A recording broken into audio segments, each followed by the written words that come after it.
Bună tuturor și bine ați venit pe canalul meu de YouTube. Astăzi o să fac o parte din curățenia de Crăciun. O să încep cu aspiratorul ăsta de textile pe care mi l-am dorit foarte mult. L-am văzut la alte fete pe YouTube și am vrut și eu să-l am neapărat. O să fac o scurtă prezentare. După cum vedeți, are două cuve. Într-una se pune apă și soluție pentru curățat, iar în cealaltă adună apa de pe suprafața textilă. Capătul aspiratorului are o perie, un buton și un pulverizator și partea de sus care aspiră. Când l-am comandat a venit și cu aceste două mostre. Unul este pentru pete și unul este pentru prospețime. Când a ajuns, am fost foarte curioși să vedem cum merge, așa că ne-am apucat să aspirăm o parte din canapea și am fost surprinsă să văd că aspiră super bine și chiar a scos foarte multă mizerie din canapea, care, culmea, nu părea să fie murdară deloc. Am decis să curăț și fotoliul.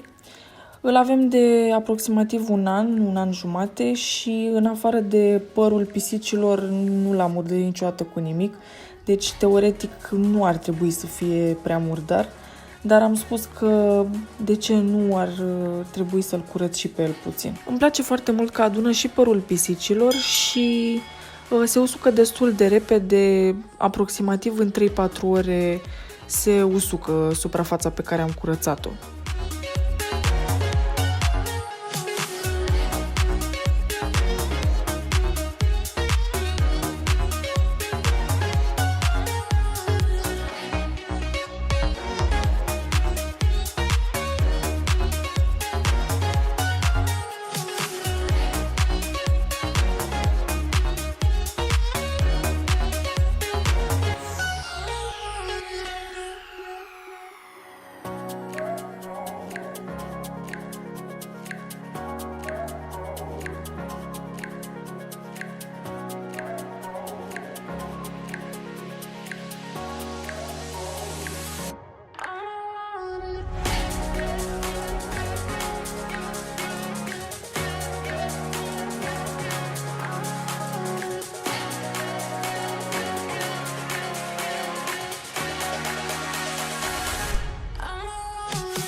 Say goodbye yet.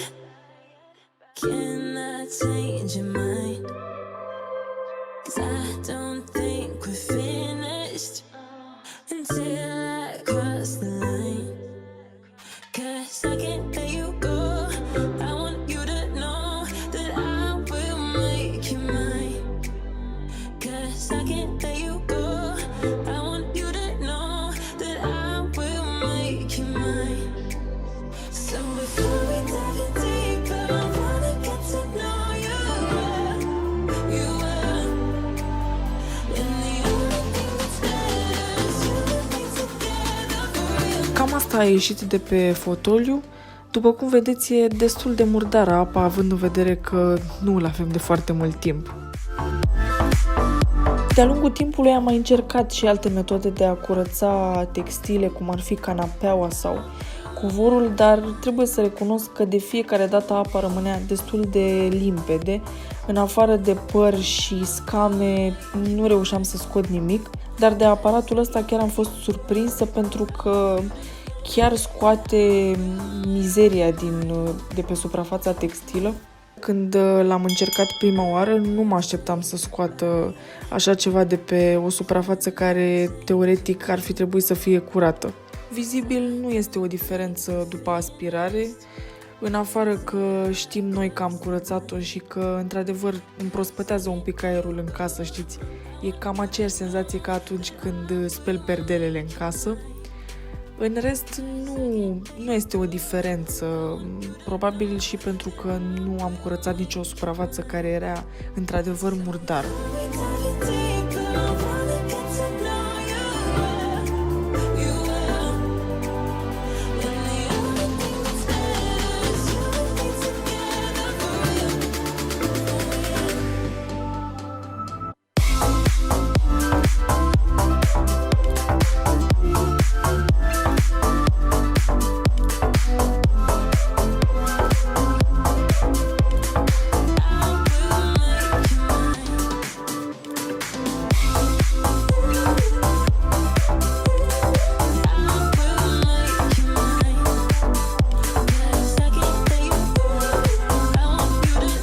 Ca să vă faceți o idee de timp, am aspirat și fotoliul și aproape toată canapeaua în aproximativ 40 de minute.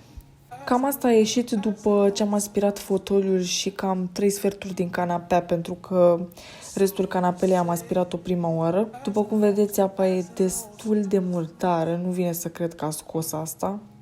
După ce am terminat de aspirat, am hotărât să merg în baie, unde m-am apucat să fac curat în dulăpioare. E un pic dezordine și cam fiecare an presimt că o să arunc destul de multe chestii și de data asta pe care nu le mai folosesc.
Cu ocazia asta am descoperit și niște farduri de care uitasem, așa că le-am pus deoparte să le folosesc. Tot în borseta cu cosmetice am găsit și niște piese de puzzle, că de ce nu?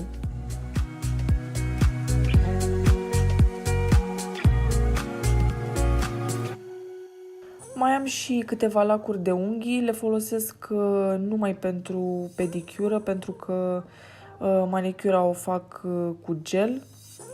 Dar am găsit această ojă pe care vă recomand, este din DM, este de la firma aceasta Trend și eu sunt foarte mulțumită de ea.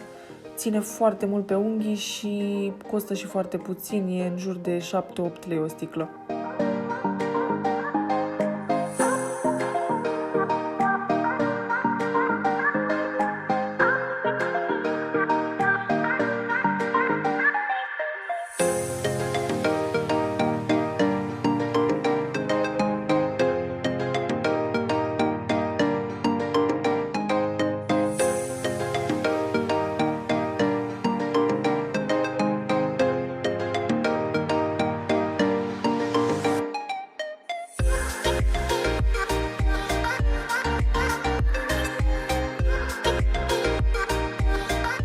Dacă folosiți Beauty Blender, acesta este un suport pe care îl găsiți de obicei în magazinele acelea chinezești. E destul de ieftin, în jur de 5-6 lei și mie mi se pare destul de util pentru că nu mai pun beauty blenderul pe diverse suprafețe și se și usucă foarte bine.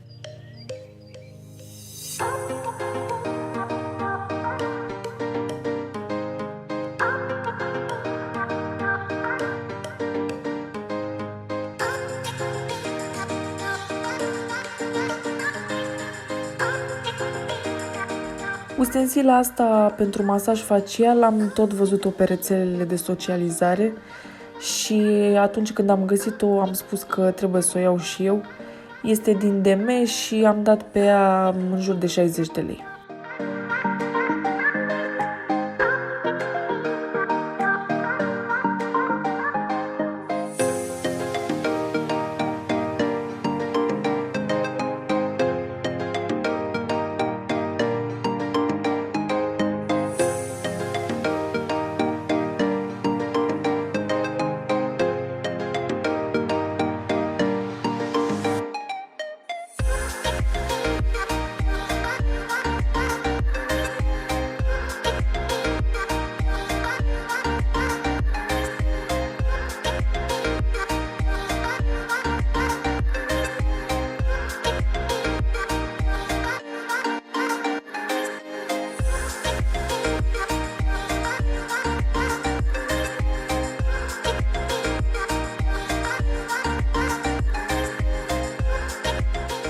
Odorizantul ăsta mi-a plăcut foarte mult, l-am luat astă vară și trebuie să recunosc că dacă l-aș mai găsi, l-aș recumpăra. Mi-a plăcut foarte mult cum miroase. Am terminat și cu dulăpiorul din baie, am făcut și un pic de loc și am aruncat și destul de multe chestii pe care nu le mai foloseam. Așa că în continuare am decis să merg în sufragerie unde vreau să fac curat în sertare. Chimica de obicei e aici cu mine și insistă să mă ajute la curățenie.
Cam asta a fost pentru astăzi, sper că v-am făcut un pic curaj să vă apucați și voi de curățenia de Crăciun. Nu uitați să apăsați clopoțelul, să-mi dați un like și de ce nu un comentariu, așa că vă aștept aici pe data viitoare. Vă pup!